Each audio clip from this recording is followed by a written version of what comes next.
तो वहाँ पर एक के बाद इतनी शिकायतें मुझे मिली और मैं समझा कि यहाँ कुछ गड़बड़ है। वहाँ के प्रेमी महात्मा ने शारीरिक संबंध बनवाया, उस लड़के पे इतना दबाव बनाया उसने कि अगर मैं यहाँ रहता हूँ तो मैं मर जाऊँगा, मैं बेबस हूँ। मेरा लिखित शिकायत करी, सीएम हेल्पलाइन पे शिकायत करी, सीएमएचओ में शिकायतें हुई, प्रधानमंत्री साहब को शिकायतें हुई, लेकिन कोई कार्रवाई नहीं हुई। मेरे पास ये पूरे दस्तावेज, उनके खिलाफ पंजीबद्ध अपराध हैं, कोई कार्रवाई क्यों नहीं हो रही? देखिए पूरी तरीके से देह व्यापार है, उनकी जांच करवाई जाए। और मैं दावे के साथ कह रहा हूँ उनका संबंध आनंदपुर धाम से जरूर निकलेगा। भाजपा के नेता से इसलिए सीधा संबंध है क्योंकि भाजपा के नेताओं का संरक्षण है, अधिकारियों का संरक्षण, कलेक्टर का संरक्षण है, एसपी का संरक्षण है। कार्रवाई क्यों नहीं हो रही? कौन बचा रहा है? मोहन यादव जी की पुलिस है। मोहन यादव जी कुछ स्तरीय जांच समिति गठित करे, दूध का दूध पानी का पानी मध्य प्रदेश के लोगों के सामने, देश के लोगों के सामने आ जाएगा। कहाँ खर्च हो रहा है तो इसकी जाँच होनी चाहिए। ये आस्था के नाम पर लूट मची हुई है कि यहाँ के महात्मा हमसे लड़कियों की डिमांड करते हैं, हमसे महिलाओं की डिमांड करते हैं। तो बता रहा हूँ, मैं तो चाहता हूँ नोटिस आए, विषय खड़ा हो, जांच खड़ी हो जाए। तो मैंने तो नाम ली है और अभी भी आपके चैनल पर नाम ले रहा हूँ कि जिनके नाम लिए हैं वो मुझे नोटिस दें।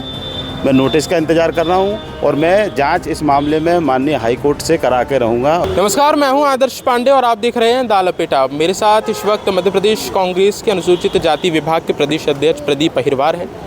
वही नेता, वही व्यक्ति जिन्होंने कुछ दिन पहले प्रेस कॉन्फ्रेंस करके मध्य प्रदेश के अशोकनगर ज़िले के आनंदपुर धाम को लेकर के कुछ ऐसे खुलासे किए, कुछ ऐसी जानकारी रखी जिसके बाद पूरी प्रदेश की राजनीति गर्मा चुकी है।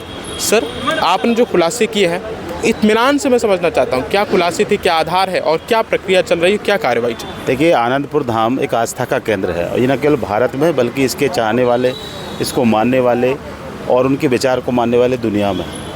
लेकिन आनंदपुर धाम के अंदर जो लोग आज जिनके हाथों में जो अपने आप को महात्मा कह रहे हैं, उनके खिलाफ जो वहाँ के क्षेत्रीय लोग हैं, पंचायतों के लोग हैं, वो लोग लगातार शिकायत कर रहे थे।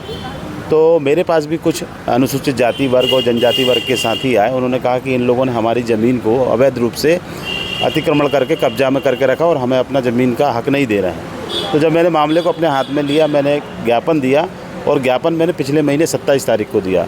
लेकिन आप विश्वास करिए, 27 तारीख को जब मैं 15 तारीख को जनवरी को मैंने फ़ोन लगाया तहसीलदार को और ये पूछा मेरे ज्ञापन पे क्या कार्रवाई हुई, तो तहसीलदार का जवाब बड़ा हास्यास्पद और बड़ा अचंभे वाला आता है और ये कहता है कि साहब वो आपका ज्ञापन तो गुम गया। मैंने तहसीलदार से कहा कि मैं 4 दिन में अगर कार्रवाई नहीं करी तो मैं कलेक्ट्रेट के पास आके बैठ जाऊँगा। तो उसने फिर मेरे ज्ञापन को आगे बढ़ाने का काम किया। तो मैं उस समय इस बात को समझा कि यहाँ कुछ बहुत बड़ा गड़बड़ है और साथियों को लगाया, मैंने अपनी टीम को लगाया, अपने विभाग के साथियों को लगाया। तो वहाँ पर एक के बाद इतनी शिकायतें मुझे मिली और मैं समझा कि यहाँ कुछ गड़बड़ है। तो जब मैंने वहाँ के लोगों को देखा, उन लोगों ने मुझे, अपने सूत्रों ने मुझे बताया, तो वीडियोज़, एक लड़का था वहाँ का जो अपना खाना बनाता था, उसके साथ वहाँ के प्रेमी महात्मा ने शारीरिक संबंध बनवाया, उस लड़के पे इतना दबाव बनाया, उसने वीडियो जारी करके ये कहा कि अगर मैं यहाँ रहता हूँ तो मैं मर जाऊँगा, मैं बेबस हूँ, मेरा इतना शोषण हो रहा है। उस पर कोई कार्रवाई पुलिस क्यों नहीं करी? इसका भी मुझे लगा कि इस पर कार्रवाई क्यों नहीं हुई। वहाँ जो सेवादार महिलाएं थीं, उन महिलाओं ने भी पुलिस प्रशासन मैडम के पास जाके, रघुवंशी वहाँ पे एसआई मैडम थी, उसके पास लिखित शिकायत करी, सीएम हेल्पलाइन पे शिकायत करी, सीएमएचओ में शिकायतें हुई, प्रधानमंत्री साहब को शिकायतें हुई, लेकिन कोई कार्रवाई नहीं हुई। और जो लोग आज महात्मा हैं, साडोरा थाना अशोकनगर में, उनके खिलाफ मेरे पास ये पूरे दस्तावेज हैं, उनके खिलाफ पंजीबद्ध अपराध हैं, कोई कार्रवाई क्यों नहीं हो रही? और आपको बता दूं, जो लोग आज महात्मा हैं, हरियाणा के पास, हरियाणा में उनके ऊपर अपराध पंजीबद्ध है, लेकिन मध्य प्रदेश की पुलिस उनको संरक्षण दे रही। किसके इशारे पर संरक्षण मिल रहा है? ऐसा कौन व्यक्ति है जो उन्हें बचाने का काम कर रहा है? तो जब मैंने और पड़ताल करी तो यहाँ के जो 3 IAS अधिकारी हैं, एक तो अवनीश लवानिया है और एक मयंक अग्रवाल है और विवेक अग्रवाल, जो इसमें पूरे ट्रस्ट को संरक्षण देता है, धाम को संरक्षण देता है और जो महात्मा है उनको प्रोटेक्शन करने का काम करता था। तो इनका जो ब्लैक मनी है, वो पूरा ब्लैक मनी, ट्रस्ट का आवक जावक बहुत है, दानदाता देश दुनिया के लोग हैं, तो उसका ट्रस्ट का जो पैसा है, 1 नंबर का पैसा करा जाता है। जो अधिकारियों का 2 नंबर का पैसा काला धन है, अवैध कमाई है, उसको ट्रस्ट के माध्यम से 1 नंबर की कमाई की जा रही है। ये उनका संरक्षण कर रहे हैं और वो लगातार अपराध कर रहे हैं, ये वहाँ पर चल रहा है। सीधे सीधे जो अवैध काम चल रहा है वो क्या है? देह व्यापार है, करोड़ों का खेल? देखिए, पूरी तरीके से देह व्यापार है। ये जांच का विषय मैं आरोप भी लगा रहा हूँ और ये सरकार का काम है। माननीय मोहन यादव जी से मैंने प्रेस में निवेदन भी किया, आपके माध्यम से भी कर रहा हूँ ये पूरा डेरा सच्चा सौदा पार्ट 2 है। यहाँ देह व्यापार हो रहा है और जो अशोकनगर, गुना, विदिशा और आसपास के ज़िलों में जो लड़कियाँ बहन बेटियाँ गुम हुई हैं उनकी जांच करवाई जाए। और मैं दावे के साथ कह रहा हूँ उनका संबंध आनंदपुर धाम से ज़रूर निकलेगा। डेरा सच्चा सौदा पार्ट 2 आपने कहा, ये यदि ये काम चल रहा है तो महज 1 महीने 2 महीने का तो होगा नहीं, ये कब से चल रहा है, ये जांच का विषय है। कुछ समय पहले ही प्रधानमंत्री इस धाम आ चुके हैं। जब प्रधानमंत्री आते तो उस जगह की बाकायदा पड़ताल होती है, जांच होती है, क्या काम चलता है क्या नहीं चलता। तो जब प्रधानमंत्री के आने के बावजूद भी अब ये आरोप लग रहे हैं तो क्या उस समय गड़बड़ी है या तो फिर शीर्ष नेतृत्व तक सब कुछ एक बहुत बड़ा खेल है? देखिए, जो प्रधानमंत्री जी के साथ जो पीछे एक बुजुर्ग चल रहा है, उसी बुजुर्ग ने, उसी महात्मा के, मैं महात्मा तो कहने कहूँगा, बुजुर्ग इसलिए कह रहा हूँ, उसी ने उस लड़के के साथ दुष्कर्म किया है जो प्रधानमंत्री के पीछे चल रहा है।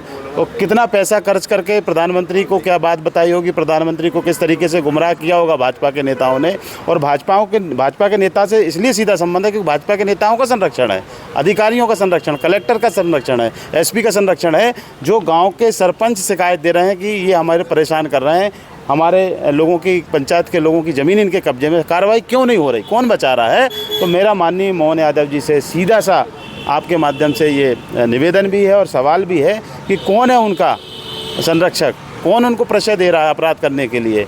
जो लोग अपराधी हैं, जिनके मध्य प्रदेश के अंदर, जिनके हरियाणा, राजस्थान के अंदर अगर मामले दर्ज हैं आपराधिक और उनको कोई कार्रवाई नहीं हो रही, तो कौन आका है उनका, तो इसकी पूरी जांच होनी चाहिए। आपने कहा कलेक्टर के जो 3 नाम लिए, जब मीडिया रिपोर्ट्स, मीडिया पत्रकार उनसे बात करते हैं तो उनका कहना है कि देखिए हमारे संज्ञान में आया, मीडिया के माध्यम से प्राप्त हुआ और हम लीगल काम लेंगे, ये करेंगे।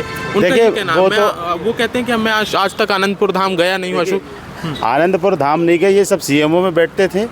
उनके आनंदपुर के जो महात्मा वो इनके पास मिलते थे, ये भी उनके पास जाते थे।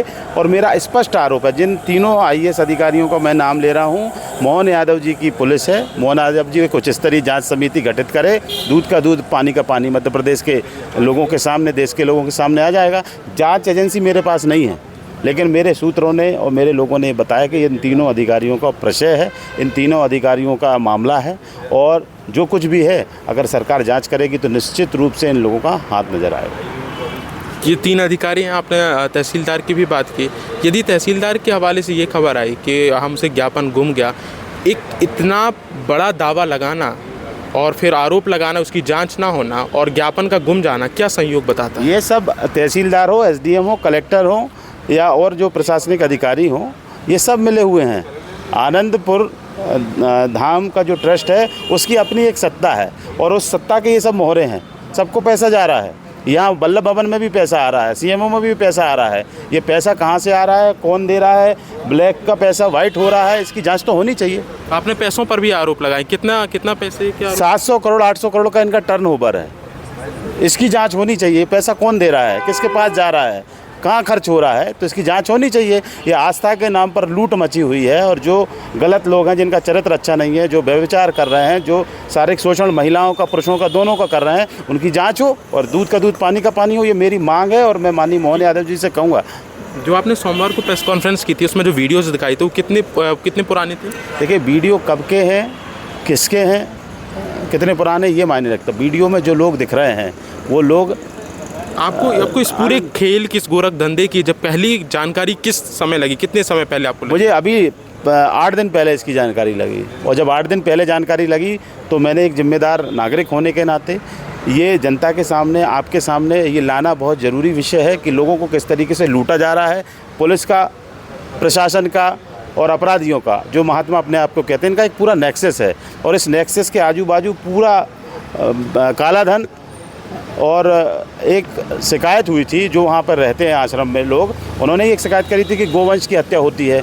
उन्होंने ये शिकायत करी, जो वहाँ की सेविका है, कि यहाँ के महात्मा हमसे लड़कियों की डिमांड करते हैं, हमसे महिलाओं की डिमांड करते हैं। तो जब अंदर के लोग ये शिकायत कर रहे हैं, कि हमें गुना पुलिस पे विश्वास नहीं है, अशोकनगर पुलिस पे विश्वास नहीं है, तो कितना बड़ा नेक्सस काम कर रहा है जो उनको पूरी खबर दे रहा है। तो इसकी पूरी निष्पक्ष जाँच हो और खुलासे हों। और ये जो गोरख धंधा चल रहा है, जो नेक्सस चल रहा है, वो नेक्सस का भंडाफोड़। आखिरी सवाल, जब आप लगातार मीडिया को बुला के प्रेस कॉन्फ्रेंस करके सीधे नाम कलेक्टरों के, जो कलेक्टर हैं धाम के, सबके नाम उजागर कर रहे हैं, तो उनकी तरफ से कोई अभी नोटिस वगैरह दिया गया कि आप? मैं तो इंतज़ार कर रहा हूँ नोटिस का। कि कोई IAS अधिकारी जिनका नाम लिया वो मुझे नोटिस भिजाएं। मैं चाहता हूं कि नोटिस आए। इतने गंभीर आरोप होने के बावजूद यदि वो अधिकारियों के नोटिस अभी तक नहीं आ पाए हैं तो ये कितना बड़ा विषय है कि वो खुद डर रहे हैं। मैं आपको बता रहा हूँ, मैं तो चाहता हूँ नोटिस आए, विषय खड़ा हो, जाँच खड़ी हो जाए। तो मैंने तो नाम लिए हैं और अभी भी आपके चैनल पर नाम ले रहा हूँ कि जिनके नाम लिए हैं वो मुझे नोटिस दें। मैं नोटिस का इंतज़ार कर रहा हूँ और मैं जांच इस मामले में माननीय हाई कोर्ट से करा के रहूँगा। और जिन लोगों के मैं नाम ले रहा हूँ और इन लोगों के अलावा भी और लोग हैं कि अमरीक सिंह करके एक हवाला कारोबारी है कोलार में, और जिसकी दुकान का नाम पता है आपको क्या है? काबुल। हमारे यहाँ किराना दुकान का नाम राहुल शिव ये होता, उसकी दुकान का नाम क्या है? काबुल। काबुल क्यों है? उसने काबुल इसलिए रखा है कि उसका मैसेज जाता है कि मेरे दुनिया भर में हवाला का मैं काम करता हूँ, हवाला का इन बड़े बड़े IAS अधिकारियों का पैसा वही इधर उधर करता है। तो इस पूरे काला बाजारी की, इस पूरे संगठित अपराध की जब तक जनता के सामने खुलासा नहीं होता तब तक हमारी मांग है कि मोहन यादव जी जनता, प्रदेश की जनता के साथ न्याय करें। बिना प्रदेश सरकार के सहयोग के, बिना जांच एजेंसियों के सहयोग के आपने परतें खोल दी। पूरी तमाम एजेंसी, पुलिस मुख्यालय, तमाम जितनी एजेंसियां उनके पास होने के बावजूद परतें खुलना शुरू हुई हैं सरकार की तरफ से। जांच एजेंसी गठित हुई है, कुछ जवाब आया है? अभी तो कोई जांच नहीं हुई। मैंने PC करी और मैं अभी DGP साहब को भी शिकायत दूंगा, लिखित में DGP साहब को शिकायत दूंगा। DGP साहब से अनुरोध करूंगा कि कुछ इस तरह जांच समिति, और जो आरोप हैं, जो इसमें प्रमाणिक आरोप हैं, कुछ तो लोकल शिकायतें हैं, कुछ आम लोकल अंदर उनके ट्रस्ट वाले निवासियों की शिकायतें हैं, और ऐसी शिकायतें हैं जो प्रधानमंत्री को लिखी गई। ज्योतिरादित्य सिंधिया को भी शिकायतें हुई, लेकिन सिंधिया जी ने कुछ शिकायतों पर कार्रवाई नहीं करी। PMO को शिकायतें हुई, हर जगह शिकायत है, मेरे पास उसके पुख्ता सबूत हैं। तो ये सबूत अपने आप में ये कह रहे हैं कि कुछ तो गड़बड़ है, और जब गड़बड़ है तो गड़बड़ ख़त्म होनी चाहिए, उसका खुलासा होना चाहिए। और धर्म के नाम पे जो लूट मची हुई है वो लूट बंद होनी चाहिए। हमारे देश के लोग बहुत आस्तिक होते हैं भगवान में, ईश्वर में, और जिसको भी वो मानते बड़े विश्वास से मानते हैं। अगर उनके विश्वास को ठेस पहुंच रही है तो मोहन यादव जी, आपकी पुलिस और आपसे मैं विशेष रूप से अनुरोध करता हूं कि उच्च स्तरीय जांच समिति का गठन हो। मेरा तो सिर्फ इतना उद्देश्य है कि जो फर्जीवाड़ा चल रहा है वो ख़त्म होना चाहिए। एक आखिरी सवाल, यदि उच्च स्तरीय जांच नहीं हो रही, कार्रवाई नहीं हो रही, कोई बेहतर संज्ञान नहीं लिया जा रहा, अगला कदम क्या होगा? देखिए, मैं DGP साहब को लिख रहा हूँ चिट्ठी, और DGP साहब को लिखने के बाद मैं 15 से 20 दिन DGP साहब का इंतज़ार करूंगा कि उन्होंने क्या किया, क्या नहीं किया। और नहीं करेंगे तो फिर हमारे मध्य प्रदेश में जो हाई कोर्ट ग्वालियर है उसका दरवाज़ा खटखटाऊंगा, और मुझे पूरी उम्मीद है कि जनहित को देखते हुए माननीय हाई कोर्ट निर्णय लेगी। आप DGP साहब के पास जा रहे हैं, आपने प्रेस कॉन्फ्रेंस की, बाकायदा सबूत के साथ आरोप लगाए, तो क्या पुलिस मुख्यालय को, पुलिस आयुक्त को, महाआयुक्त को क्या स्वतः संज्ञान नहीं लेना चाहिए था? बिल्कुल स्वतः संज्ञान लेना चाहिए। इतना गंभीर मामला है, इतना बड़ा ट्रस्ट है, पूरे दुनिया में इसका नाम है, और अगर उसके बावजूद भी DGP साहब अगर संज्ञान नहीं ले रहे हैं तो मामला और भी ज़्यादा गड़बड़।